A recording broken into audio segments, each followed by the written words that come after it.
বরানগরে রেলের জমিতে গজিয়ে ওঠা আগাছার জঙ্গল সাফাইয়ের দাবিতে বিক্ষোভ তৃণমূলের। দক্ষিণেশ্বর স্টেশন থেকে বরানগর স্টেশন রোড পর্যন্ত প্রায় 2 কিমি জায়গা আগাছার জঙ্গলে ছেয়ে গিয়েছে। অভিযোগ, সন্ধে নামতেই জঙ্গলে ঘেরা রেলের জমিতে অসামাজিক কাজকর্ম চলছে।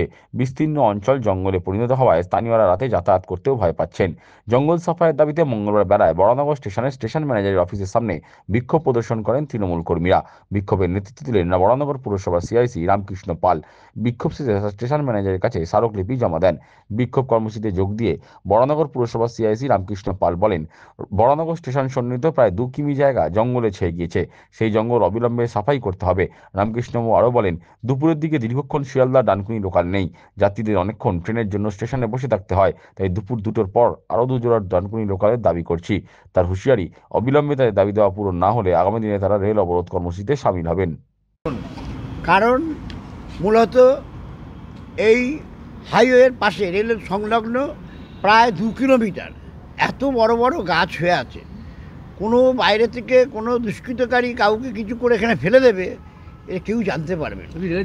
রেলের জমি। আর 2, আমাদের দুপুর 2টোর পর এখানে শিয়ালদা ডানকুনি কোনো লোকাল থাকে না। আমরা বলছি, আগে যেই ট্রেনগুলো ছাড়ছেন টাইমটা একটু কমিয়ে দিন, এপাশে 2 জোড়া ট্রেন দিন, নাহলে এই দুপুরবেলায় লোকগুলো এইখানে একদম রোদ্দুর মধ্যে বসে থাকে। এটা মানুষের কিন্তু কাজের খুব অসুবিধা হয়। আরও 2 জোড়া ট্রেন বাড়াবার দাবি করলাম। যদি দাবি আপনাদের পূরণ না হয় তাহলে আপনারা কী করবেন? আমরা রেল অবরোধ করব। আমরা ডিআরএমকে উদ্দেশ্য করে লিখেছি। এবার যদি না করে আমরা রেল অবরোধ করব। কিছু করার নেই, মানুষের সাথে এটা করতে হবে তো। আপনার নাম?